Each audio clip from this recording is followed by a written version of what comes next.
And the meeting is yours. Okay, it is 7 Oh, o'clock. you can do if I can do anything for you. Okay, will do. Thanks, Brian. All right, welcome to the Lyon Township Board of Trustees meeting, October 5th, 2020. Could we please stand for the Pledge of Allegiance? I pledge allegiance to the flag of the of the United States of America and to the republic for which it stands, one nation, under God, indivisible, with liberty and justice for all. Okay, thank you. Kelly, could you please call roll? Lisa Blades. Here. Patricia Carconi. Here. Michelle Cash. Here. John Dolan. Here. Christopher Enlow. Here. John Hicks. Here. Sean O'Neill.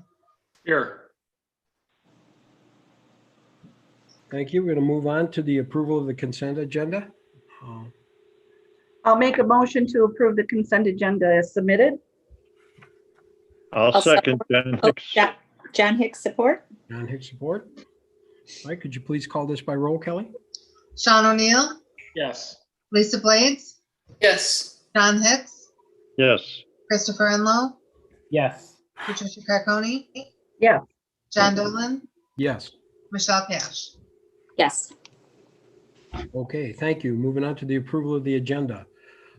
I would like to add one item to the agenda as H in new business. We actually have a resolution that all the Oakland County supervisors and I believe most mayors have endorsed. And what this is a gravel roads speed limit resolution that will actually, we're asking the state to allow Oakland County and the townships and the cities have all the say-so to lower speed limits on unpaved roads. And it's a great resolution and it isn't 100%, but it's a start for the lobby. So I'd like to add that, please. I'll support. Okay. Anything else anyone like to add? Nope. Okay, then approval would be in order. Motion. I'll make a motion to approve the agenda as amended with addition H. Support. Who supported? Sean O'Neill. Sean? Okay. Motion is, please call this by roll, Kelly? Michelle Cash. Yes. John Dolan. Yes. Christopher Enlow. Yes. Sean O'Neill. Yes. Lisa Blades. Yes. John Hicks. Yes. Patricia Carconi. Yes. Okay, thank you. Moving on to announcements and communications. I do know that we have a Oakland County Parks and Recs millage presentation by Michael Donnellan and Got it. Yep. Donnellan. Okay, you want to go ahead and take over and give us your presentation? That'd be great. Certainly. I'm going to do a screen share real quick here, and hopefully the technology works here. Are you all seeing the screen? Yes. Yes. Yes. Okay. Well, first off, I want to thank everybody and Michelle and Sean for allowing me to come onto your meeting agenda tonight for a millage awareness presentation. We're trying to do these in different communities just to create awareness of what our millage is throughout for Oakland County Parks. With me tonight is Aaron Bush. He is our Lyon Oaks Parks Supervisor. So Aaron, can you say hi? Hello, everyone. How you doing? Hello. If anybody has any park questions, Lyon Oaks Parks questions too, Aaron can certainly help out with that and stuff like that. So moving on, thank you for allowing me to present tonight on the 2020 millage for Oakland County Parks. And stop me if you guys have any questions or anything out there as we go through this. I'm going to get through this fairly quickly, but as you know, we have a lot of recreational resources within Oakland County, and with the state, Metro Parks, county, and then of course the local city, villages, and townships. But we have over 90,000 acres of land that are managed as park and public land. Oakland County Parks has 14 parks in the county area. And our 14th park is operated by Oakland County, but owned by the Michigan DNR. It's the Holly Oaks ORV Park. If you haven't heard anything about that in the papers lately, that's our 14th park. We have nearly 7,000 acres, of course, in the park system that we manage, and you can see the various opportunities that we have for our visitors out there. Our recreational outreach through all the communities, we do recreational programs and services in all of our communities. We have a department specifically geared for that reaches out and does what we call the recreational assistance program, which every community, municipality is eligible for. We bring out mobile stages and different mobile units for municipalities to use. So if you haven't partaken in that, feel free to call our recreational program services office on that. It's something that we try to share with everybody, especially when we don't always have a park in a community from an Oakland County standpoint. We operate on 75 full-time staff and over 700 part-time staff as a park system. So that's a huge amount of HR and resources we bring in each year, each spring and summer, and throughout the whole year, quite frankly. Projects that we've done in the last 10 years since our last millage in 2010, we've acquired the Red Oaks Nature Center down in Madison Heights, and we're managing that in partnership with the city of Madison Heights. Our food and beverage operations, our conference centers, we've taken over control of some of them and offered food and beverage operations to help improve our revenue streams. We've done some significant improvements to our soccer fields and trails down at Catalpa Oaks. We acquired Independence Oaks, about 188 acres north of Independence Oaks for preservation open space, dog parks, White Lake, Normandy Oaks. That's a partnership that we entered in with the city of Royal Oak to help develop a park down there.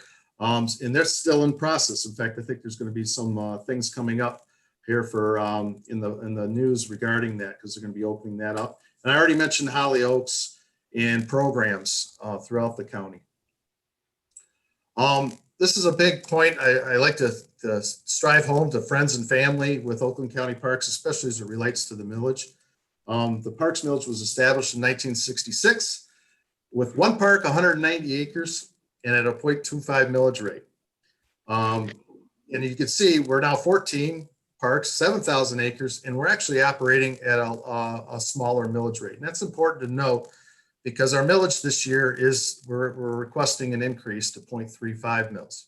And I'll get into a little bit later on that, but I think this is an important slide to know. And when you're looking at and deciding, our voters are deciding what they want to vote for. My role in the park system is I'm Chief of Park Facilities Maintenance and Development. So anything in the park system that has, I always joke around, I says, I like to tear things up and put them back together. I cause Aaron Bush and other supervisors in the park system headaches because I tear up their operations for a while and then hopefully make them better. But as part of those projects, so we've identified over 20 million in deferred maintenance over the past 10 years that as an aging park system, we need to maintain our existing features. And of course, and I think everybody knows that our net position, you know, always seem to go down with increased maintenance. So we have a shrinking capital budget. We have to dip into planned use of fund balance and things like that to help balance the budgets and stuff. And not to mention, the Headley rollback, which rolls back our millage each year. And that's why it's at a 0.231 millage rate. One of the things we do is every 3 or 4 years, we go out for a countywide survey, and you can see some of the respondents. One of the major things that I was key in on is that one of the number one reasons besides trails is maintain what we have in the park system. And we strive to do that. In fact, our last 3 or 4 years now, our budgets, our capital and maintenance project budget has been 100% reinvestment into existing features and facilities at the parks. But you can see we also like to develop a few trails and expand our trail system. and make the facilities a little more accessible and things like that. So you can kind of see, these are the top 10 things that we've heard respondents say. I'm not going to read this to you, but this is the exact millage language that's on the ballot. I did forward Michelle Cash this PowerPoint, so if you wanted to take the time to read it, it's also written on the ballots and stuff, but it kind of gives you an overview from the ballot question. And then we have a lot of outreach information for the village as well. And this is an example of a placard that we use at our park system. We put them up around the parks and just to create awareness within the park system. But these are also available for our municipalities to put up at their places too as well, just so that our voters are educated in what the millage is requesting. With this millage increase, and like I said, we're anticipating a 0.35 mils is what we're requesting. What's different with this millage, if it does get approved, we're looking at free vehicle passes for seniors, veterans. Yay. Yay.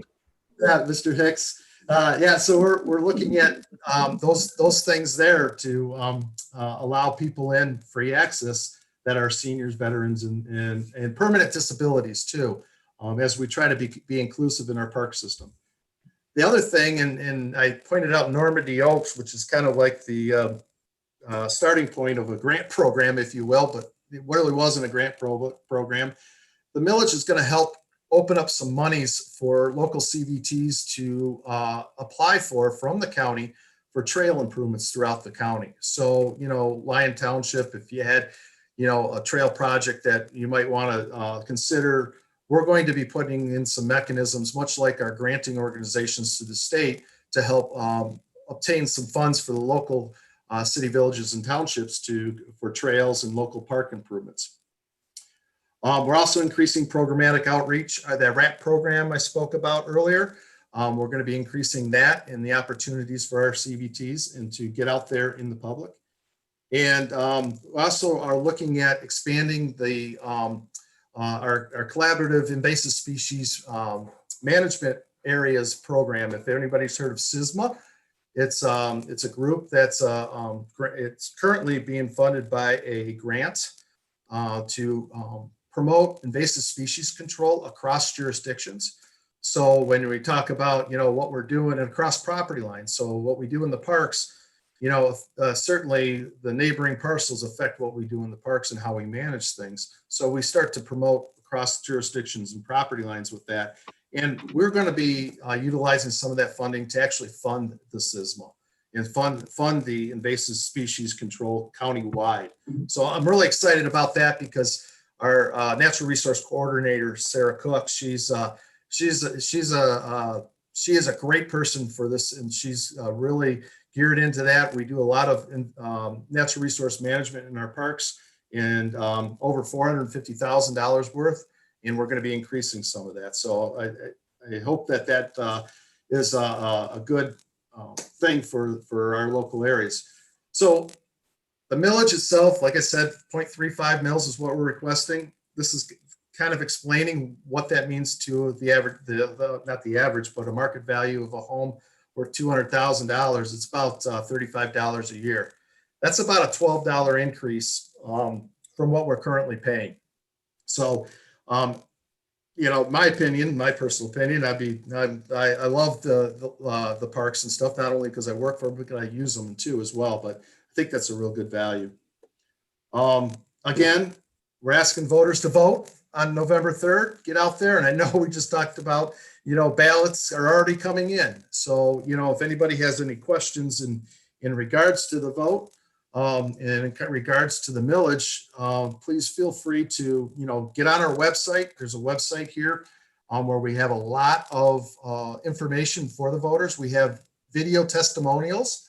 We have a 7.5-minute video of the parks and what we do, what we offer recreation wise. So there's a lot of information out there. And I would ask if you could pass on the information so people become educated and understand and make aware of the village and what we're asking. With that, is there any questions for Aaron or I? Does anyone have any questions for Aaron or Michael? Oh, it looks like you were pretty Nope. thorough there, Michael. We're Good good. presentation. Very nice. Thank you. And I appreciate, allowing us in on the meeting tonight. And if you have any questions afterwards, or please feel free to reach out to either Aaron or I, or even go to the website. So thank you again for allowing us to come to the meeting. Thank you, Michael. Thanks for the presentation. It was very informational. Appreciate it. No problem. Good luck with the millage. Thank you very much. And the presentation is on the website under announcements. It's in that folder. We created that for it. So it is there. Perfect. Okay, anyone else have any communications or announcements? I do. Go ahead. Michelle Cash, I just want to let anybody know that if you have or thought you had turned in an application and have not received a ballot, please call our office. We have gotten everything out that were for our mass mailings, and now people are coming in or putting applications in over the weekend. We have been getting those out today. We have another tray to go out tomorrow. But if you do not have a ballot and you are positive that you either mailed in for one and it's not there yet, we need to know. The post office is being really good to us and helping us to locate those. And what we can do too is we can always spoil the ballot and send you a new one if it was in those first batches. If you have decided to vote absentee or you're just thinking about it now, please don't wait. Contact our office and get an application. Or I know a lot of organizations have sent out applications.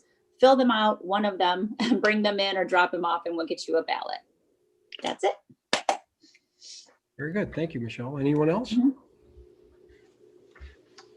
Okay, then we're going to wrap up announcements, communications, and move on to call to the public. This is when we'll allow others from the public to come on in and talk about things non-agenda related and try to keep it to 3 minutes if possible. Thank you very much. Anyone out there? Brian? Yes, we have one caller, last four numbers of the telephone number 0888. Just press *6 to unmute and then say your name and address for the record.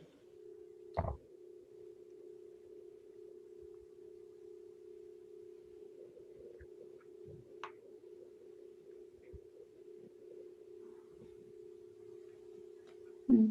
0888, can you hear us?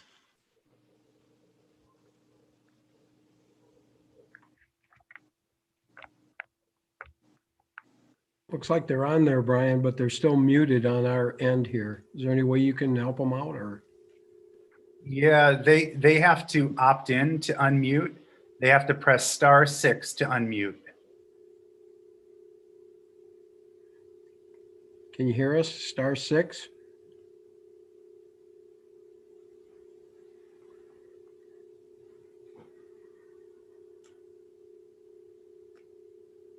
Okay. I mean,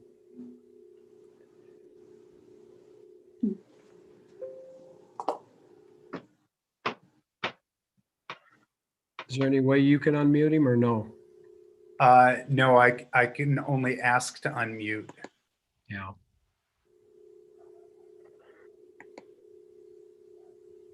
This is kind of a technical glitch that we need to try to fix somehow. I mean, I don't really know. I don't know if it's our glitch or they're just not hearing. Maybe they're not hearing the direction. Yeah, it looks like everything is good with the connection, and they've raised their hand by pressing *9. The only other step then is to press *6 to unmute and make your public comment.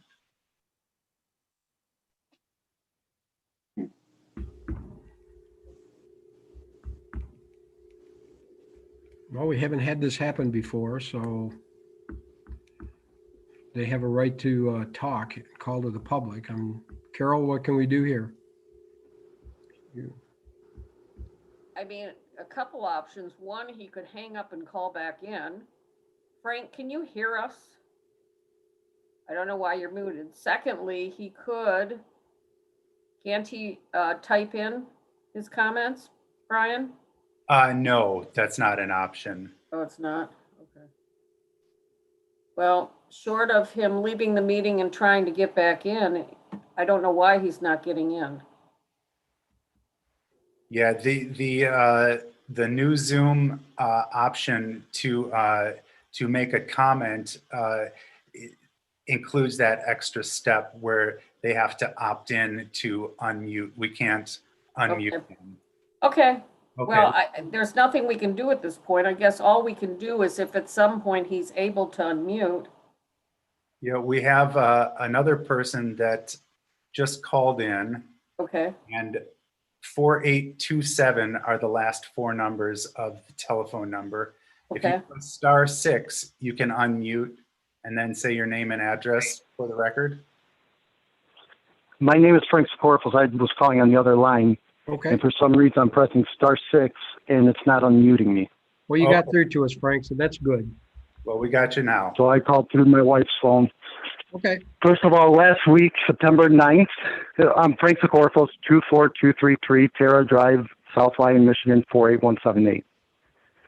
Last month, I don't know if there was an issue with your system as well. I called in for the public comment. I raised my hand. My call was ignored. I was very frustrated. It's a public comment. This can't happen. So I'd like to make a comment on that. And one other comment is we're still dealing with a nuisance coming from Dandy Acres Dog Lodge, and the fact that we have to deal with the public nuisance of dogs barking consistently throughout the whole day.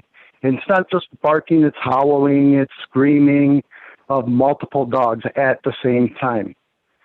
They don't follow any of the zoning ordinances, and we're the ones that are paying the price as the residents. So I would like the township to enforce zoning ordinances on Dandy Acres and their special land use, which states that they're not allowed to have any dogs boarded. That's it. Thank you. Okay. Thank you. Okay. Okay, Brian, anyone else out there in the call? Nope, there's no other callers with their hands raised. Okay, seeing that we see no others with their hands raised, we're going to move on to reports. DDA? Hi, everyone. Good evening. I am reporting on the Downtown Development Authority this evening. First of all, I do want to state that we have a DDA meeting next week. It is held on Wednesday, October 14th. It is normally on a Tuesday, but it's going to be on a Wednesday next week due to a holiday. So I just wanted to remind folks of that. It will be a 7 p.m. meeting. We're looking forward to welcoming our new board members at that meeting, and we will be voting on some officer positions as well. I do want to report that the Lyon Business COVID-19 Response and Recovery Task Force has moved forward with a second survey sent out to our business owners in the Lyon area, which would include Lyon Township as well as the city of South Lyon. We're reaching out to the business owners and follow up to the survey that we did back in May, asking what their needs are, in particular with PPE and a lot of issues that they were being addressed at that time. We're asking for follow-up to those questions that we initially had asked, as well as asking new questions, especially in regard to our response and in regard to the Love for Lyon campaign, which we are still currently promoting. So we look forward to reporting back with those results of that survey as we learn the needs and issues that are facing our businesses at this point in time. Also, we are still pushing our t-shirt orders and mask orders for the Love for Lyon campaign. So I would encourage folks to visit the township website on the homepage and click on the Love for Lyon logo link to learn more about that. The township is also sponsoring a scarecrow contest, and we're encouraging folks in the business organizations, some clubs, nonprofit groups, schools, churches, whoever would like to participate. I would encourage you as well to go to either the downtown Facebook page or to the township website and click on the Scarecrow Contest link. We'd like to have the scarecrows up by October 9th. They will be on display the entire month of October and through November 7th. So we want to have them up during the election as well, just for decoration. And then also there'll be an opportunity for people to vote. The People's Choice Award will be voted on using a dedicated Facebook page called the 2020 Lyon Township Scarecrow Contest. Also wanted to let people know for our businesses, these are our brick and mortar businesses located in the township. If there is still a need for PPE material, we do have some extra kits available. They are for businesses with 50 or fewer employees. And so if you are in need of any masks, gloves, hand sanitizer, a thermometer, no-touch thermometer, just reach out to me and I will get those kits to you. And then lastly, just wanted to remind folks to shop local and dine local and support our local businesses. And that concludes my report. Thank you, Tina. Appreciate that. Moving on to fire. Chief, anything going on in the fire? Yeah, just a couple of things. Good evening, everyone. First, I just wanted to recognize our firefighters on a call that we had a few weeks back that involved a 4-year-old girl that was in cardiac arrest, and our crews responded very quickly, used our defibrillator and shocked her and brought her to U of M with Huron Valley. And we received a lot of very positive feedback from Huron Valley and U of M. Also, Oakland County Medical Control Authority is aware of it, and they want to recognize these firefighters. This girl is back at home, I believe with a defibrillator, but she is making a very healthy, strong recovery.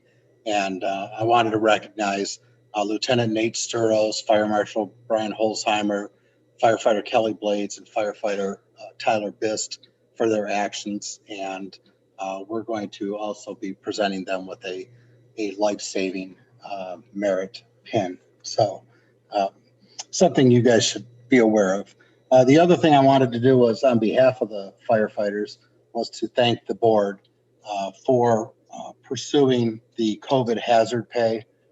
As you know, there was a shortage of firefighters and first responders, but many of them stepped up, and with your support, we went ahead and filed for a grant that allows the 26 firefighters that stayed here through the COVID and up $1,000 each. So that's very much appreciated by all of us at the fire department.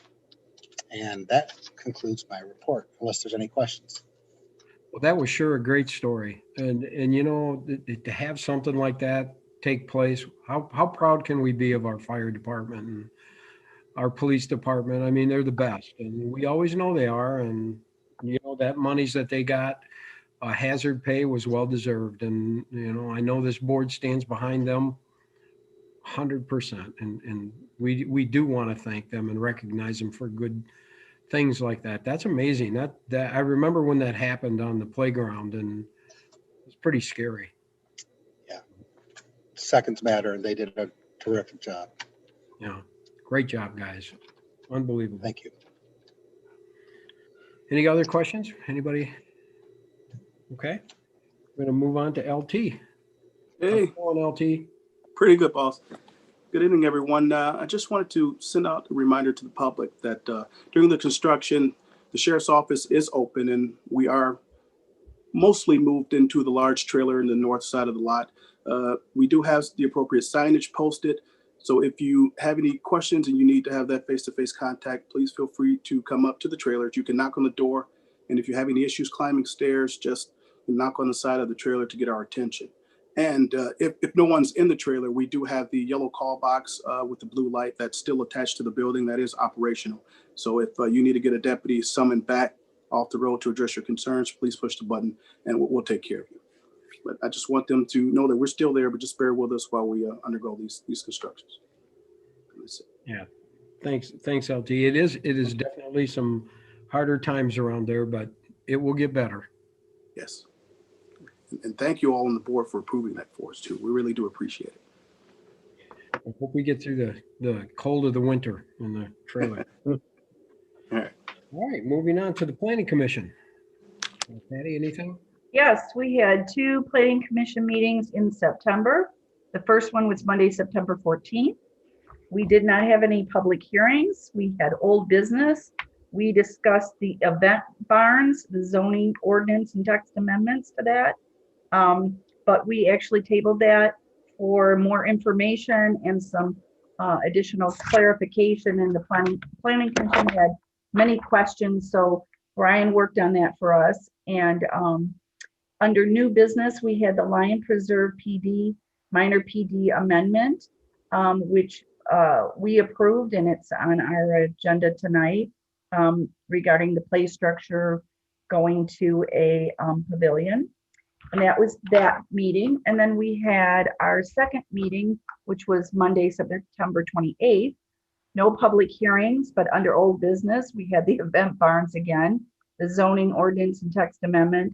And the planning commission is still asking for some additional information that Brian is looking at. Also, our attorney, Lisa, from Carol's office, did a wonderful job giving us some case law, and I think that helped a lot of questions. She was very, very good at our planning commission on the 28th.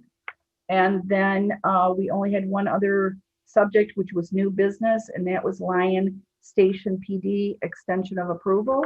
And the planning commission did grant a 1-year extension, as we have done for all of the site plans that have become before us in time. So that concludes my report. Okay, any questions? All right, we're going to move on to ZBA. Lisa, anything?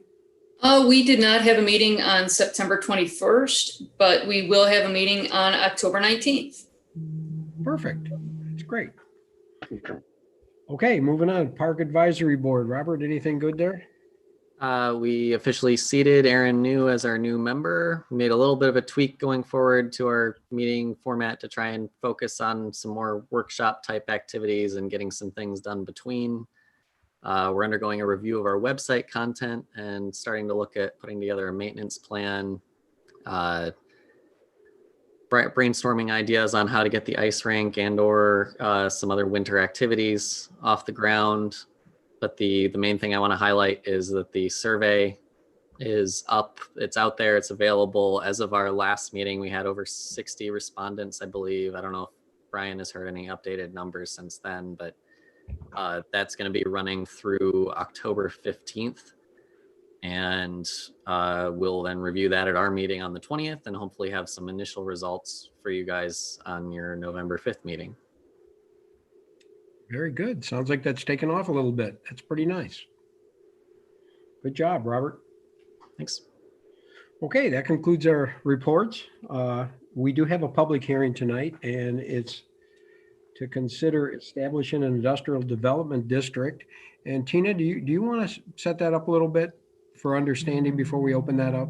Sure, I can do that.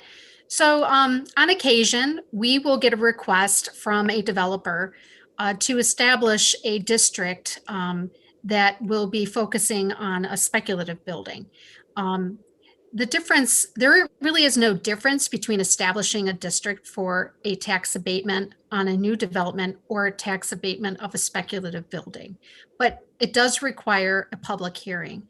So in this scenario, the public hearing tonight is the announcement of a request by 55495 Grand River LLC. They have put a request into the township to have an industrial development district established for their speculative building project on the southwest corner of Grand River and South Hill. And so in order to proceed, we need to have the township hold a public hearing explaining this, and that's where we're starting with. I have all of the supporting documents in the packet. If you'd like for me to read additional information, I could about the project. I just know that it's also going to be in new business for items A and B as well. Nope, that's perfect. I think everyone understands. I just wanted you to explain that before we open the public hearing, so the public kind of understands also. Is there any questions you'd like to ask Tina before we open this up? Okay.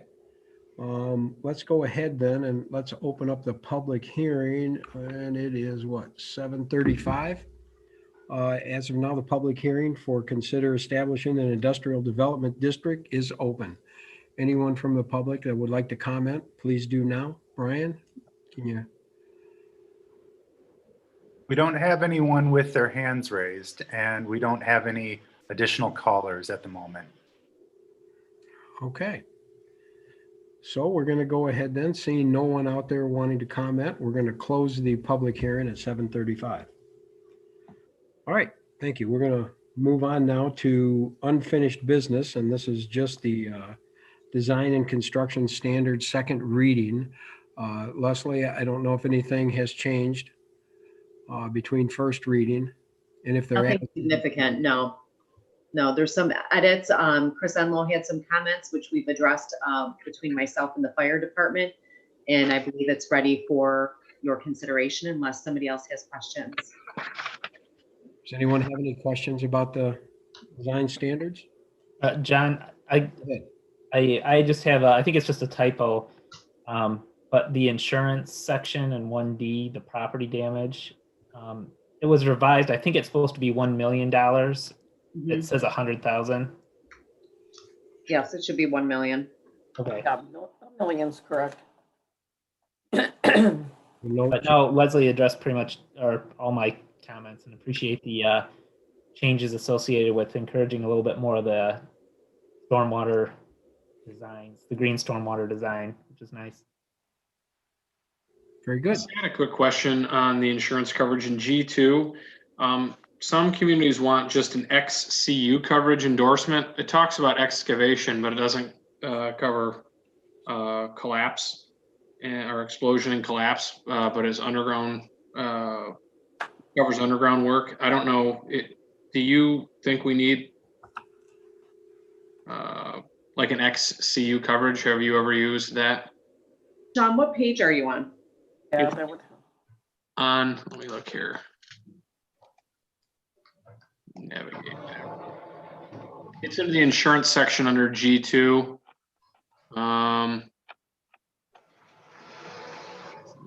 We're down.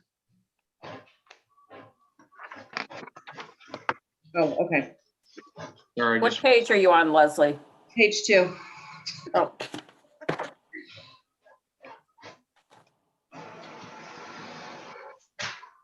Yeah, so it talks about endorsement. Underground construction. Pardon? Underground construction.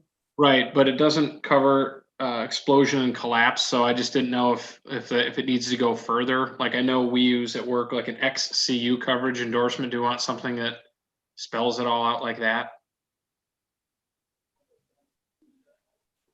I don't know if we'd want to just limit it to underground construction anyway.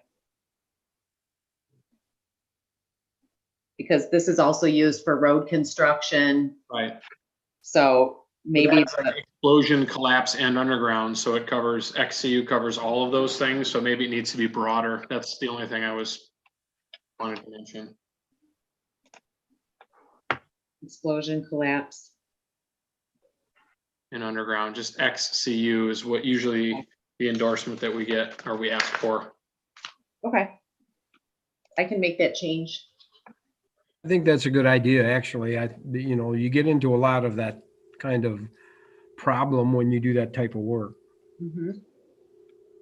Oh, not to interrupt again, but on page 23, 16A, there's just another Eagle MDEQ reference that just needs to be updated. And I guess,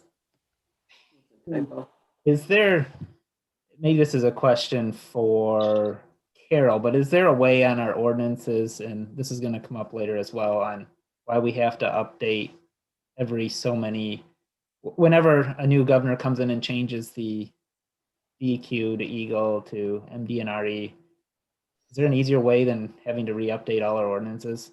Yeah, there is. And honestly, what I did, since we were doing the Muni Code updates anyway, I just went ahead and did the updates to Eagle.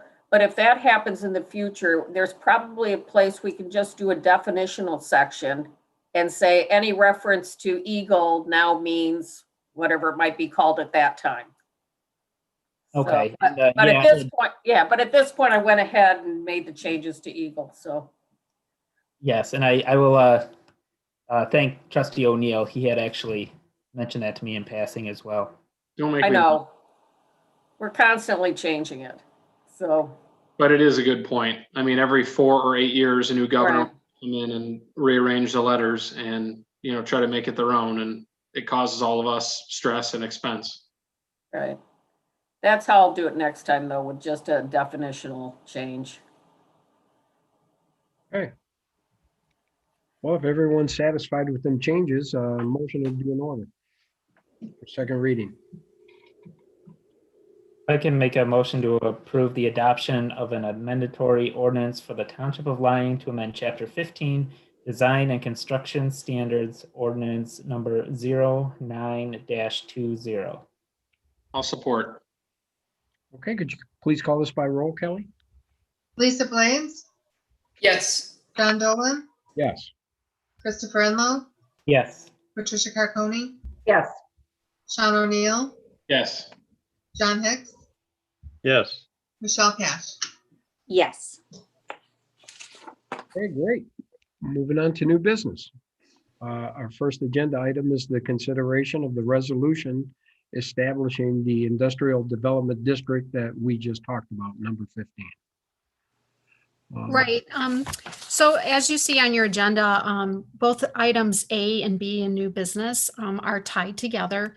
The first item is the establishment of the Industrial Development District 15. And the second item then is the adoption of the resolution to recognize the speculative building status for future building to be constructed on the southwest corner of Grand River and South Hill. Tax ID numbers 2103-451-003 and 2110-200-002. So just to give a little background, this speculative building project has received pre-approval from the Michigan Economic Development Association or Corporation. This was done through a letter dated November 26 from the MEDC to the applicant, which is 55485 or 55495 Grand River LLC. Based on the estimated project parameters, the economic development package was accepted in January 2020 by the developer from the MEDC. It would include a period covered by PA 198, which is the public act that controls the tax abatements. And when the project meets all of the speculative building criteria, then they would receive a property tax abatement, and it would be eligible for the tenants to apply, not the actual developer at this stage. So just to explain the speculative building industrial tax treatment and how that works, in order for a speculative building to qualify for any type of abatement, the local government unit must approve a resolution declaring it is a speculative building prior to identifying occupants. It also applies to being prior to construction. The township has approved 2 other speculative building IFTs to date. One is in the Quadrants, in the Quadrants Industrial Research Park, and the other one is in the Lyon Industrial Research Center. The speculative building IFT serves as a placeholder that would recognize the spec building status, therefore making future tenants eligible to apply for an IFT exemption. The spec building must be constructed less than 9 years before filing of an exemption certificate. So basically, that placeholder is put in place for a 9-year period. So once the spec building has been constructed, the developer has up to 9 years to find a tenant to fill that space, and then that tenant has an opportunity within that period to apply for a tax abatement on the build out of that building.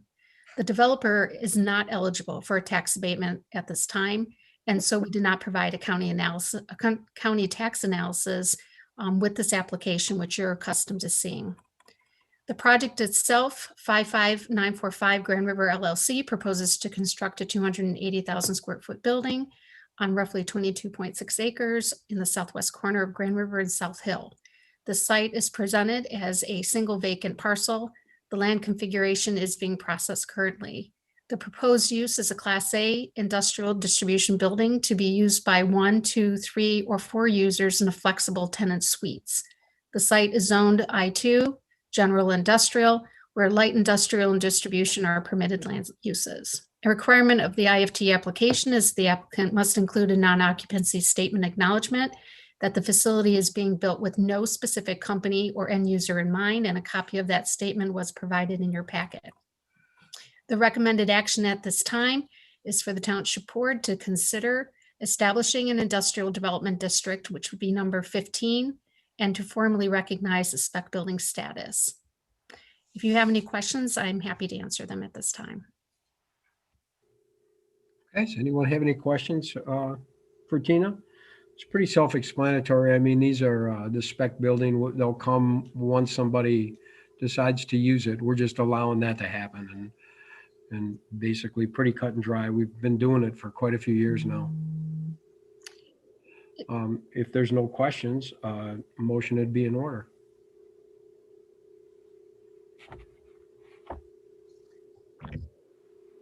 I'll make a motion to approve Resolution 2020-18, establishing the Industrial Development District number 15. I'll support. Kelly, could you please call this by roll? John Dolan, Yes. Christopher Enlow, Yes. Sean O'Neill, Yes. Lisa Blades, Yes. John Hicks, Yes. Patricia Carconi, Yes. Michelle Cash. Yes. Okay.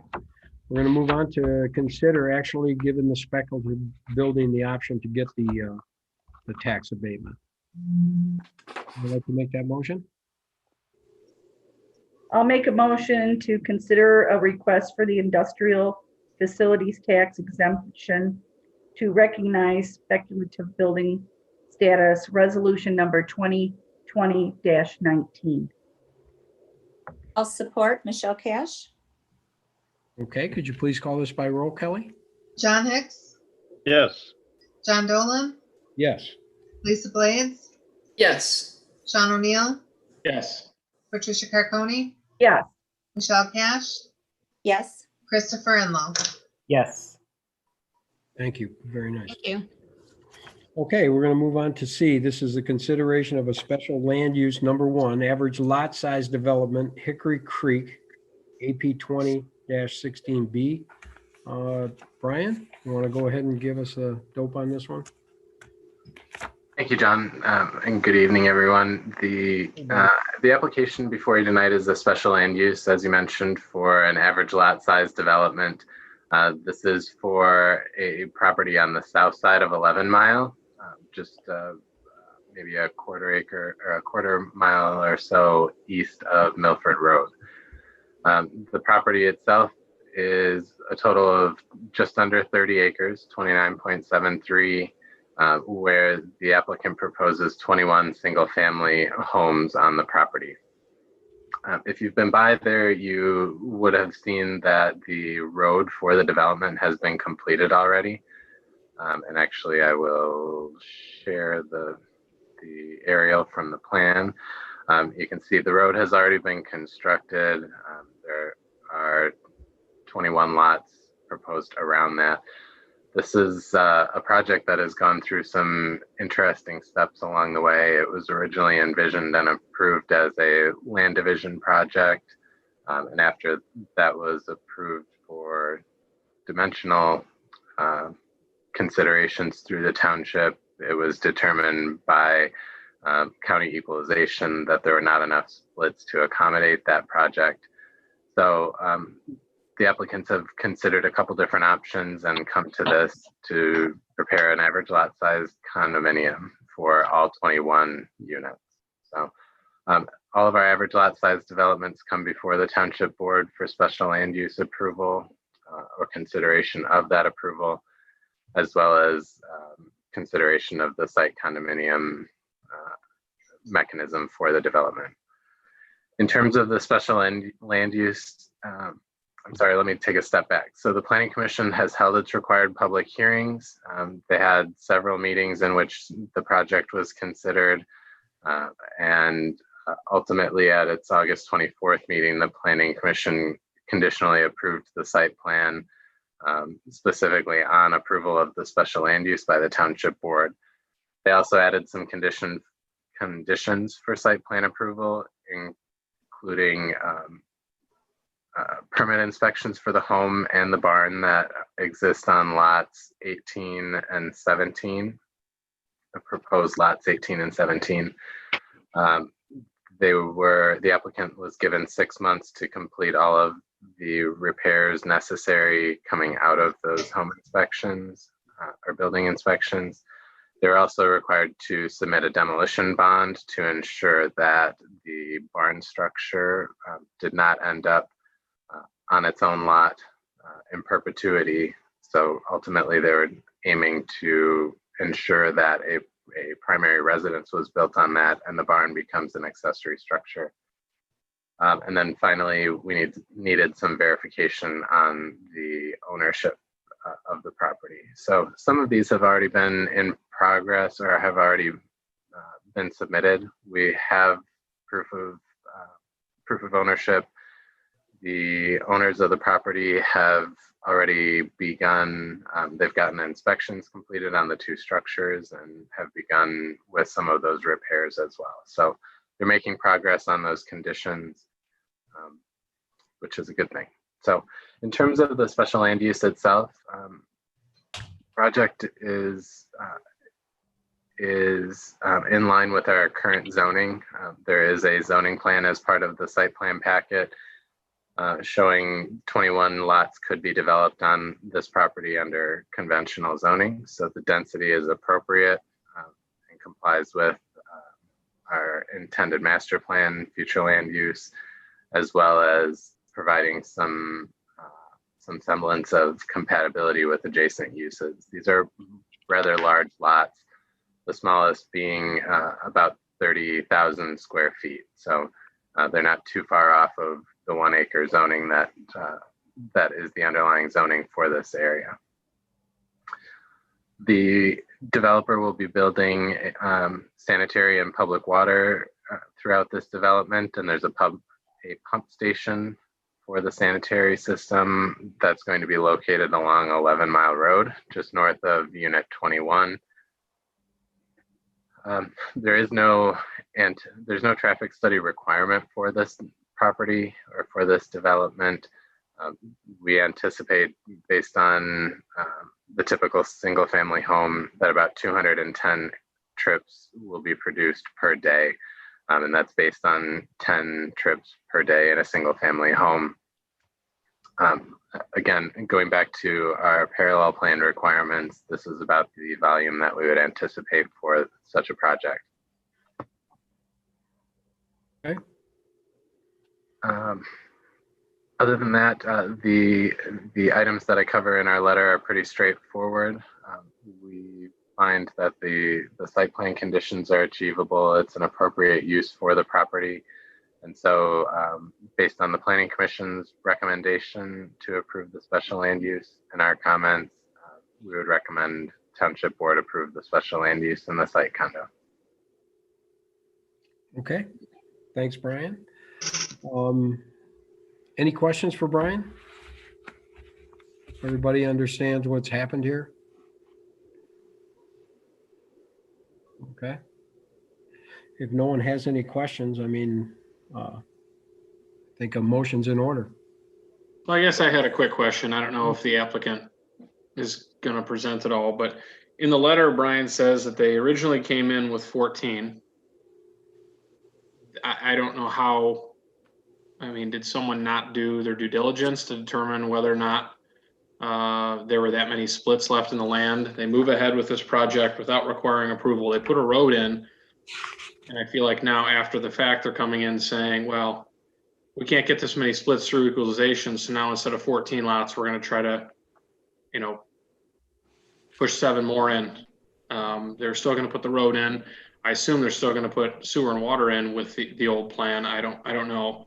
I'm thinking maybe the applicant is here. Would you like to ask him questions, Sean? John? I think so. Hey, John, can I clarify one thing first? I think Brian, maybe I heard wrong, but he said we were going to have public water. We're going to have wells.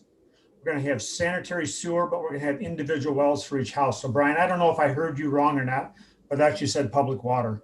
No, you heard me right. I misspoke. You're correct. Thanks, Paul. Well, it says Robert Freund. This is the voice I recognize being Paul Elko for the record. Yes, I'm sorry, Paul Elko. Paul, you had 14. I'm sitting next to Bob Freund. We can let Bob talk if you like. Yeah, I mean, so did you hear my question? I did, actually, and I'd be happy to answer that. You want, Yeah. I guess Paul wants to do it. I've been sitting on a tractor all day. I need to talk to people. Originally what happened is that we went with Chris Dusen and we went ahead and we picked all the splits and Chris approved them.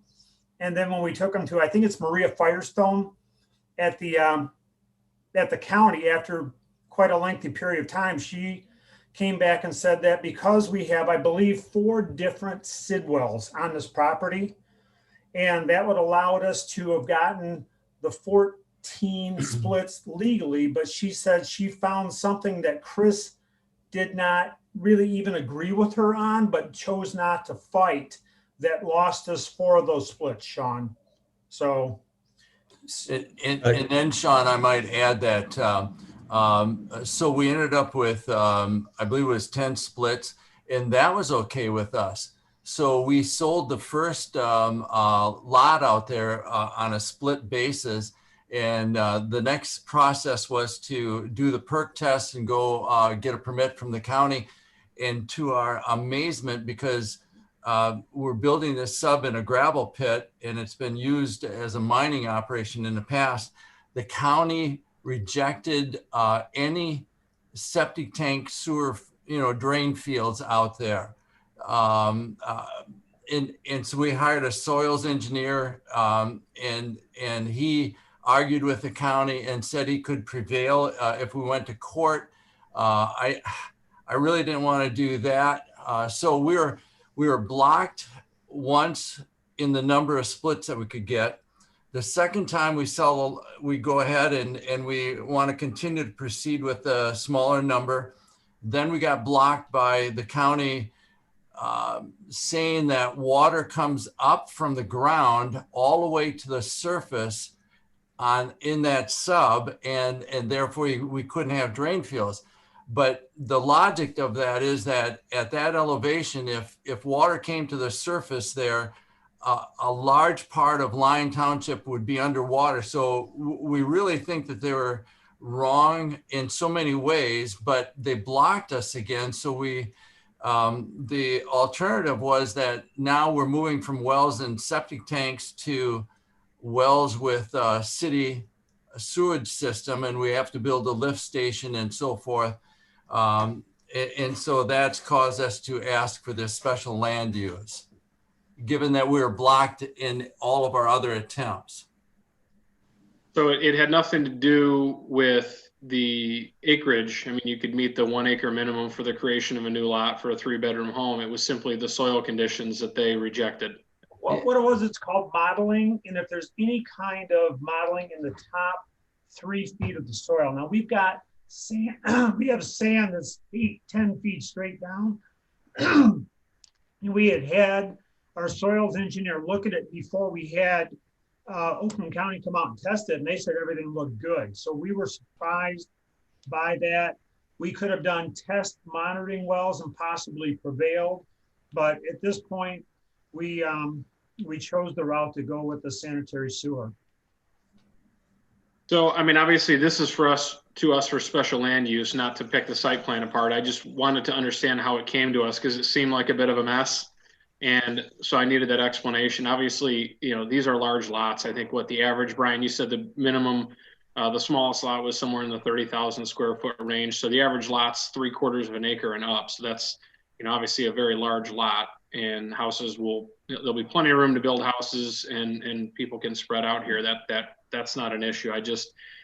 I wanted to better understand how you started out at 14 and you put a road in and then you're kind of back for 21. And I want to know how you got there. So I appreciate the explanation from Sean. One last thing. The whole focus of this thing with the lot splits is that we wanted this to be a very quick development. And we thought we just go in and get our lot splits, do the road and move on. And just everything that could possibly go wrong just happened to us. It was a perfect storm. Okay. I appreciate the explanation. Does anyone else have any questions? Well, just to kind of piggyback on that. So I kind of understand now what happened, but I guess in the future, how do we prevent someone from, where were the checks and balances? Because the road was built, the pond was dug, and then they flagged it? Like, shouldn't this have been flagged before they started construction? What do we need to do to make sure this doesn't happen again? So, as Paul mentioned, this originated, or the first review of the divisions originated with one of my predecessors. We've started since then for all of the division applications that are coming in. We're working directly with the county, with Ms. Firestein, to confirm the number of divisions available for a particular property or a combination of properties, so that we know and the applicants or owners know right up front that they're not going to get stopped later in the process. Right now, because the county handles all of our division records for us, we don't have necessarily all of that information within the township office or in McKenna's office. So we depend on them for that info. That's our double check right now coming out of this, because it does, we're really looking at two steps to the process here. Do they comply with all of our local standards? And then are there the appropriate amount of divisions left or available through the Land Division Act? And we really need to depend on the county to provide that information for us. So we've started checking. We started sending property owners directly to the county so they can get that information directly from them, so that this doesn't happen again. Okay, yeah, because I mean, in a case where, I mean, it was, he was pretty far along on developing the whole subdivision. I really don't think this happens very often, if ever. So, I mean. No, I don't think, I've never seen it happen before. I think our checks and balances are pretty good. I think every once in a while, one slides under the radar, but not very often. And I mean, few and far between. Yeah, the other thing muddling this up a little bit is the fact that there is the road that's necessary on this. If it was simply dividing properties that already had access to an existing road, it would have been less of a mess. So it was a domino effect on this project. Yeah. Paul and Bob, I haven't been down 11 Mile east of Milford Road in a few months, but I can't imagine there's much of a gap between where your current paved road begins and where the pavement on 11 Mile ends. Are you paving any of that? Maybe it's been done, I don't know. Sean, as you remember from the Elko Farms PD, that we have agreed to pave 11 Mile at the point that we develop the eastern portion as part of our PD, all hinging on kind of course, the expectancy of my dad. So until he dies, or we tuck him away someplace and nobody can, get him to talk, we're not able to develop that property, and we're hoping that he lives a long time. So eventually that road will be paved at the as part of the PD arrangement we signed with the township several years ago. Okay, thanks. Anyone else have any questions? John, to kind of piggyback off of what Sean had asked, what is the distance from Milford to the entrance into this development so if I understand correctly, that's not going to be paved. It's going to be gravel there? That can't be more than a few hundred feet. No, it's quarter About mile. 1,200. Oh, it is? 1,200 feet. From 11 Mile. From the end of the pavement. Okay. Right. Bridge. Okay, and then. But we are talking about a special land use. I mean, we're kind of getting off kilter a little bit here with pavement. Right, and I just had a couple questions regarding the whole situation. I looked at the minutes with the planning commission regarding the house and the barn, and Brian, could you explain a little bit more about that with the requirement to eventually, you can't have a barn there without a primary residence. So can you explain how we ensure that that's actually going to happen? Is there a deadline to that? What are the requirements for that? The Planning Commission gave the applicant 6 months from the date of approval to either remedy any structural or outstanding issues for the structure within that amount of time. And then we also, the Planning Commission also required the demolition bond, which says if you don't have a building permit for a primary structure on that property on lot 17, the barn has to come down. So that's the remedy, is the demolition bond. Did they say how long we had to have it till we had a building permit, Brian? Because I could never really understand that motion. I think 4 or 5 days, Paul. I don't recall off the top of my head. I'm trying to scan minutes here. I apologize. While you're looking at that, did anybody look at the reports of the from the inspector I sent in? I had those within 2 weeks. It came a pretty glowing report, I thought. Was his last name Elko? I think it was Benjamin Franklin.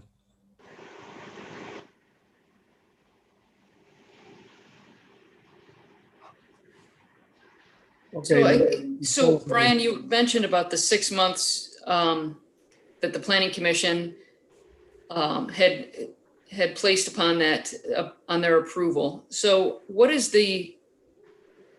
items do we have in place to make sure that that's actually going to be, like that's the deadline? So how do we ensure that in 6 months, so what that puts us at April, that in fact, this condition has been met? Because I don't feel comfortable having something that in place where we can't double check that it's actually will have been done. I think what they said was that I had to have it inspected, make sure it was safe. And I think that the report that has been turned in qualifies for that. But Brian will have to, that's why I say I'm still a little confused. The motion was a little hazy to me. Yeah, their language in the motion for approval was a final inspection for the barn and the house, which references all necessary improvements. So we will have, basically we will require Paul to get a inspection on the structures from the building inspector, which will be the final check. If that's not completed within 6 months, then those structures would have to come down. Brian, I've spoken with Dave Harima, and he was less than enthusiastic about going out to look at it. So you'll have to put some arm twisting to him on that, please. Well, remember though, some of the improvements that are to be done, which include the siding and things like that, that you presented to the Planning Commission, have to be inspected per the building code. So he will have to go out there and have an inspection done on that structure. Okay, we will turn in we will turn those in and ask for a permit within the next 30 days. Okay. Does anyone else have any questions? I guess just go ahead. Just maybe one. And this kind of just came up when I was talking with Leslie about the ordinance amendments that we had designing construction standards earlier. But when we have like a long dead end road like this, and I know it's already built, so it does exceed the maximum length, but it's built under the assumption that it would continue west and reconnect to Milford Road. Are we looking at putting in a sign that just says that it is the intent that this road will continue at some point in the future? I think we had that, Leslie, in some of it was private or public, or it was somewhere in those standards. We started to add that requirement after we had a couple of projects where there were new projects connecting to older developments, and the residents who had lived here for a long time really didn't want to see those connections take place. So we started requiring that there would be a sign posted that this road will continue in the future. So people are aware. Now, this is a little bit different because this one will be here first. But that might be something to ask the applicant if they'd be willing to post a sign at the end of the road. This project is a little unique in the order of events, but they're here. Can I ask one question? Would you only extend the road if it goes through to Milford? So somebody doesn't come along and want to put a cul-de-sac in on that? Yeah, because it's already too long, isn't it? Well, Right. I'd like you to clarify that so nobody will try and come and do that without going straight to Milford. Well, I mean, it would be a violation of the ordinance. Correct. They need an amendment to the variance that was already completed. And then they'd also, because it's a county road, they will have to have county approval off the end of that as well.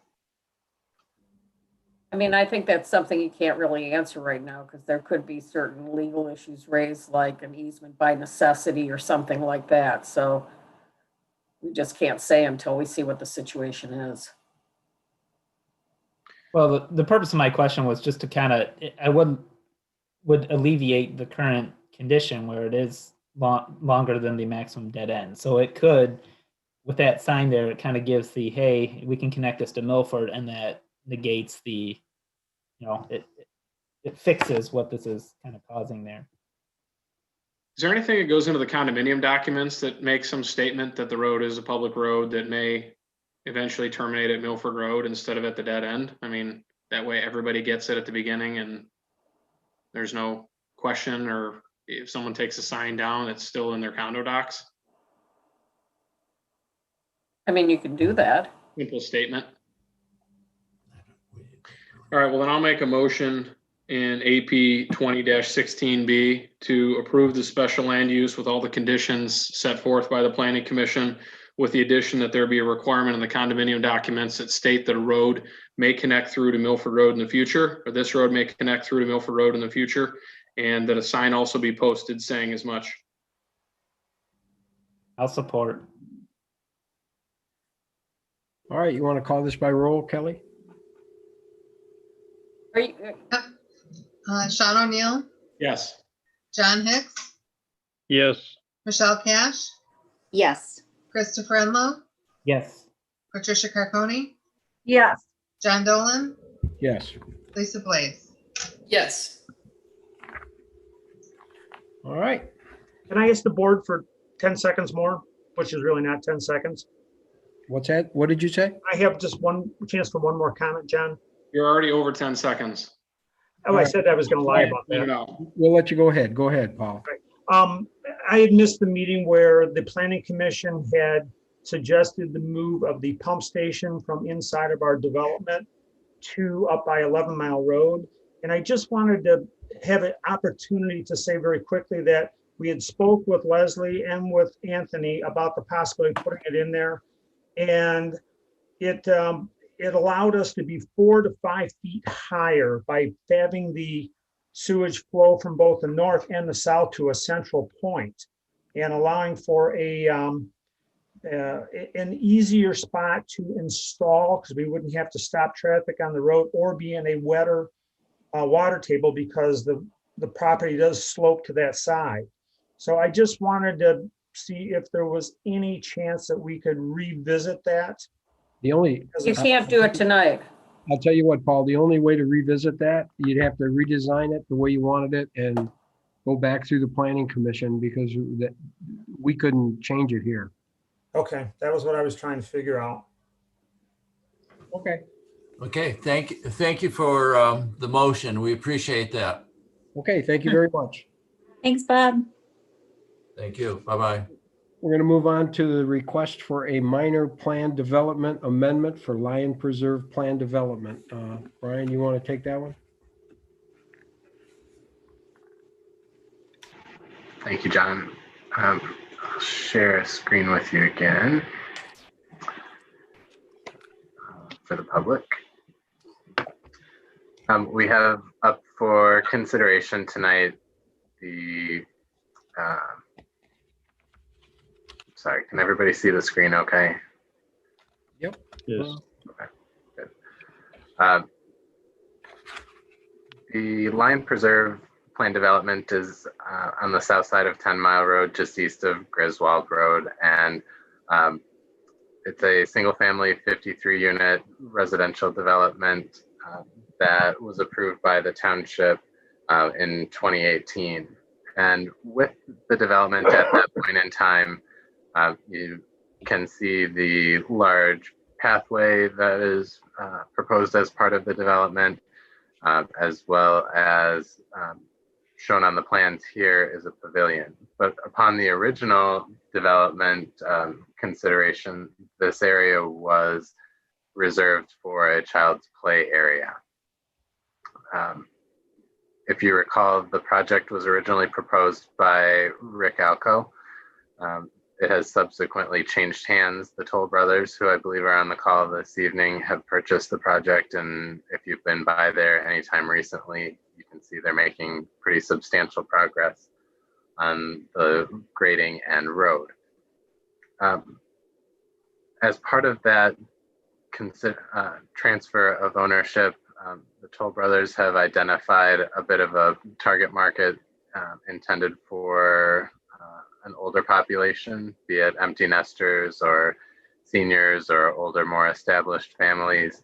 And they believe that a pavilion amenity may be more appropriate for the clientele that are anticipated to purchase in this neighborhood. So it's a bit outside of the scope of amendments identified in the plan development agreement for this project. So we brought this to the Planning Commission, who considered this at a recent meeting. They didn't find anything wrong with this or anything inconsistent with adjacent developments, adjacent residential properties. They found it to be an appropriate use and supportive of the master plan. And we find the same. We think that if the target market truly is going to be for an older clientele, a playground doesn't necessarily make quite as much sense as an amenity that that could be used for some gathering space. So we don't have any objections to the proposed modification. Like I said, the Planning Commission has recommended approval of the minor amendment. And with that, we can take any questions that you might have. Okay, well, I don't think I think that makes sense. I mean, if they're targeting a little older population, I think it's probably a good thing, but you can open up for conversation. John, I have a couple of questions and comments. Go ahead. So I called Brian earlier today and asked him, what's the general estimated cost that would be associated with the tot lot that was initially proposed versus the proposed pavilion? And I was wondering if the applicant can, or maybe if Brian can provide an estimate in the amount, the difference in cost of those two. I don't know if that's. Yeah, my name is Scott Hansen. I'm with Toll Brothers. Basically, we don't really see a cost difference. The play structure was planned at $30,000. Our initial quote on the pavilion is $20,000. That's without the concrete pad and without installation. So after adding that together, it's going to be about the same. Okay. Now, if it was going to be a big difference, or even not even a big difference, I was hoping to maybe have a contribution to the bike path fund if there was a big difference between the two costs. Gotcha. Does not seem like that's really going to be the case. No, I don't think so. Not at the end of the day. I think it should be pretty similar. Okay. And then the other question I had, I know that in the original approval, it did have $100,000 for the 11 Mile Park. And I just was wondering, in the course of this changing hands between Rick Elko and Toll Brothers, was that contribution still made? Yep, we paid that before the project started. Okay. Yep. And I guess the last comment, Scott, I noticed in looking at your information from that's on your website and on Facebook that your marketing seems really nice and slick. And I will say though that I'm a little bit disheartened and a little disappointed because your marketers know enough to say that it's low township taxes. However, it continues to say Lion Preserve is in South Lyon, close to historic downtown South Lyon. And I understand that's the zip code, but you're coming to the Lyon Township Board asking for a change to your plans. You are located in Lyon Township. And I would like to see if maybe you could inspire your marketing to actually identify the actual location where you are putting in this project. And specifically, I watched the video that you have on your Toll Brothers website. And it's great. I mean, you show the South Lyon Hotel, you show the Witch's Hat Brewery, you have Bob's Barber Shop, you have Lake Street Tavern. None of those items are in Lyon Township. So if you could convey to your marketing, perhaps instead of South Lyon Hotel, you include the New Hudson Inn, which is historical. We do have the Draft Horse, so perhaps maybe including that instead of the Witch's Hat. You have a really exciting footage of some traffic, and Lyon Township has a lot of that, so you could probably shoot some good video of that. Okay. We have really good roads. Successful kite festival, maybe that could be highlighted. I'm sure that someone has some videos or some photographs. You could ask Sean or maybe Chris if they have some pictures of Miner's Barbershop, which is in New Hudson instead of Bob's Barbershop in South Lyon. And I'm sure the Kensington Grill would be happy to invite you to do a photo shoot of our Lyon Township establishment instead of the South Lyon establishment. And I also noticed that in your photo gallery, you mentioned Three Cedars Farm, which is not in South Lyon nor Lyon Township. And you identify the farmer's market that's located in South Lyon, but it didn't even look like South Lyon. Not that I want South Lyon featured, I'd rather have Lyon Township featured. Gotcha. Conclude my comments. Okay. He's probably so happy he's not on the marketing team right now. I just took notes on all that, so I will pass it along. This is our first time in Lyon Township. So it's great to have that history, and I'm glad you just went through those things, and we'll work on that. If you just go back and replay this video over and over again, I'm sure you'd love to do that, but I could also send you my notes. That would be great too. Okay, anyone else have any questions? This is a minor planned amendment. Just clarification, Brian, or maybe the applicant. So this is now being geared toward empty nester, older residents. Is this an official 55 and older community now, or not? Like No. Similar, we've had those like Legacy of Lyon where they were, under that, I believe it's a federal housing designation of 55 and older. Yeah, so there's no age restriction associated with the site. It's just geared, our plans are more geared toward the empty nester clientele. Okay. Okay, everybody good? Motion be in order.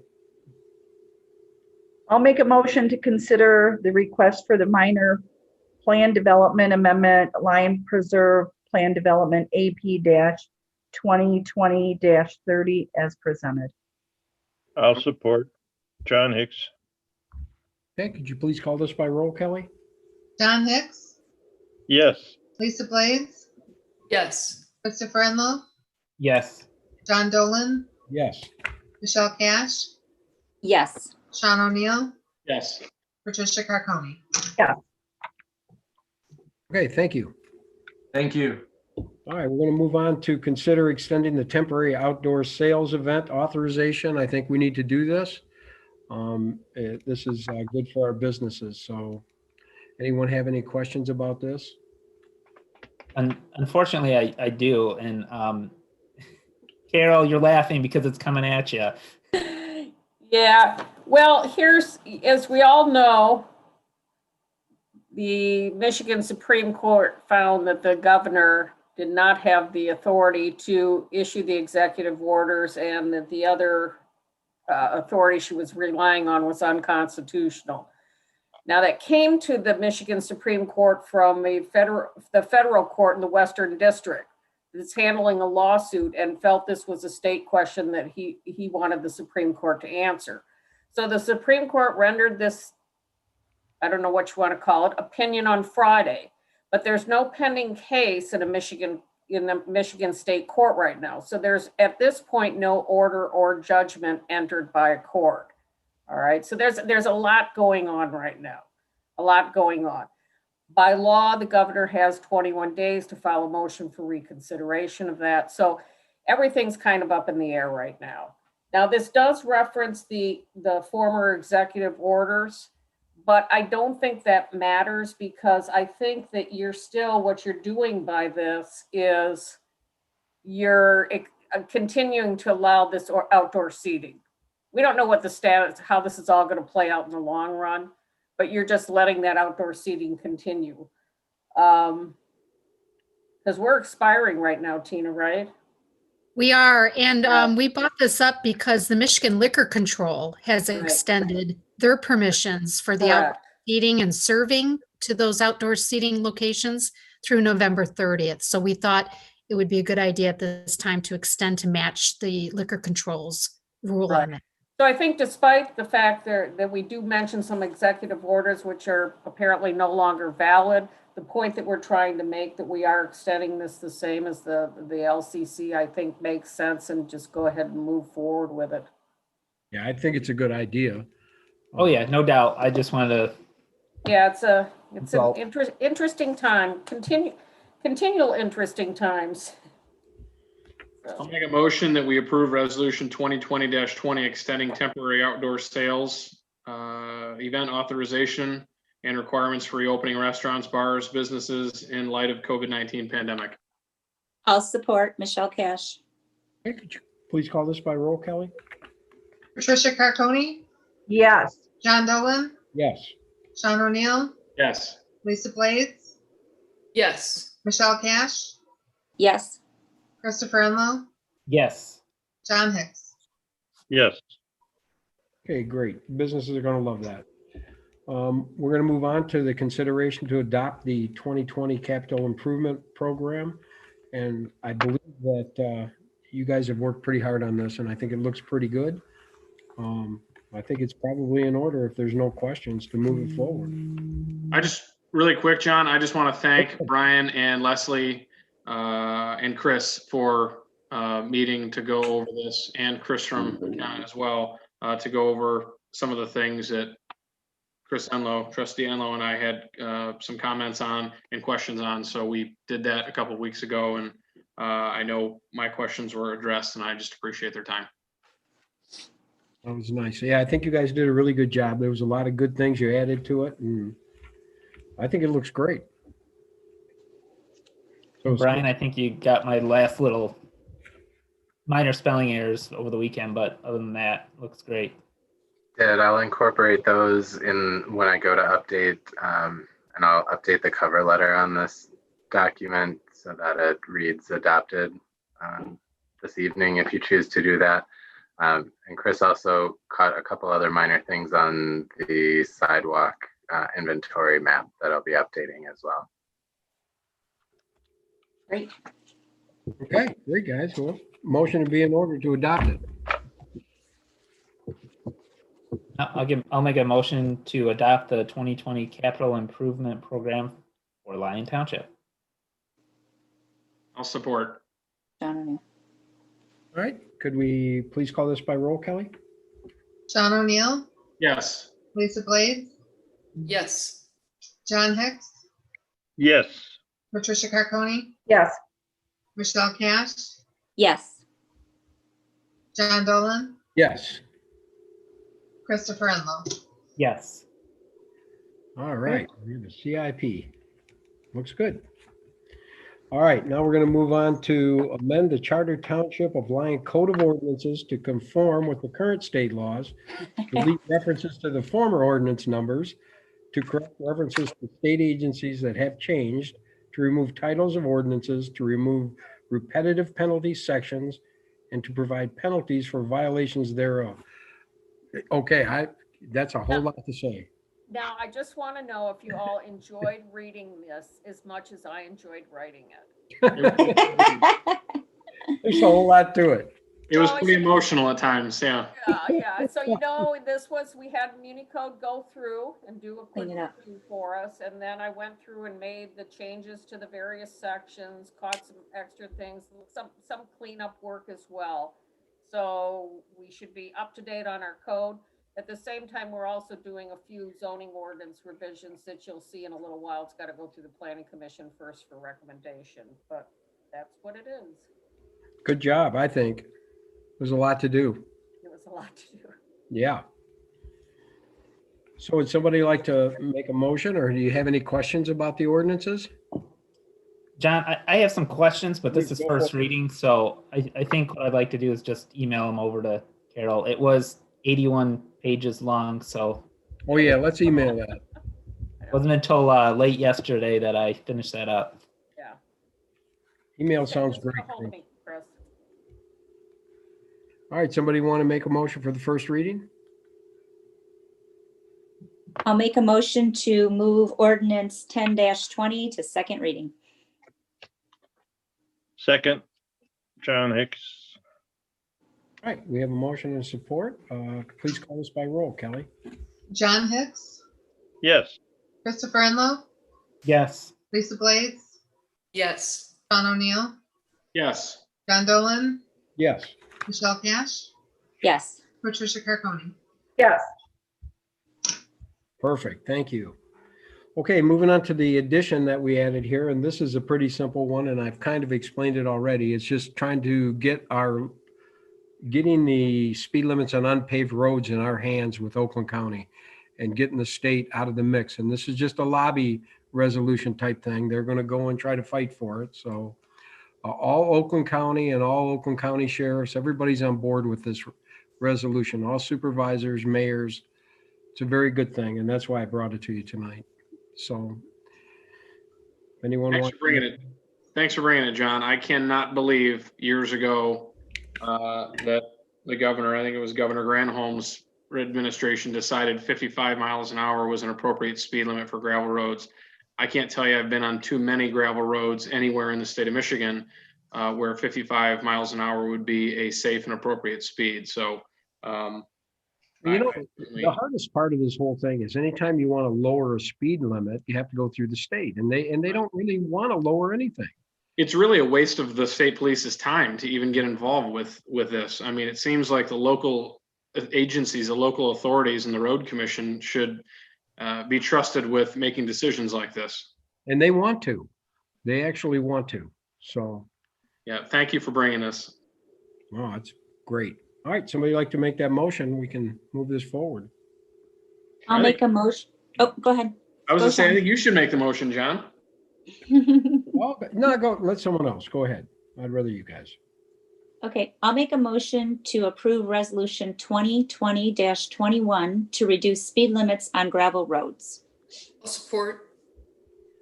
All right, Kelly, please call this by roll. Lisa Blades, Yes. Patricia Carconi, Yes. John Dolan, Yes.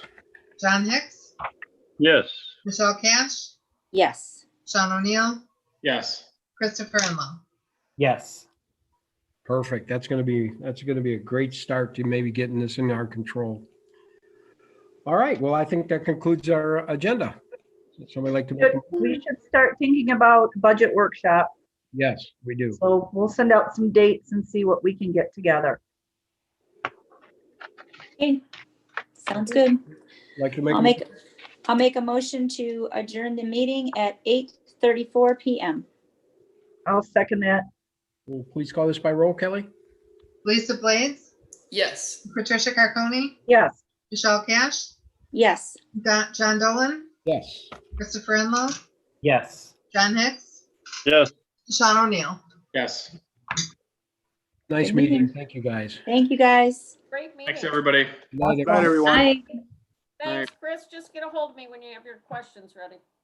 Got it. All right. Bye, everybody. Thanks. Bye. Thanks, Brian Wittes.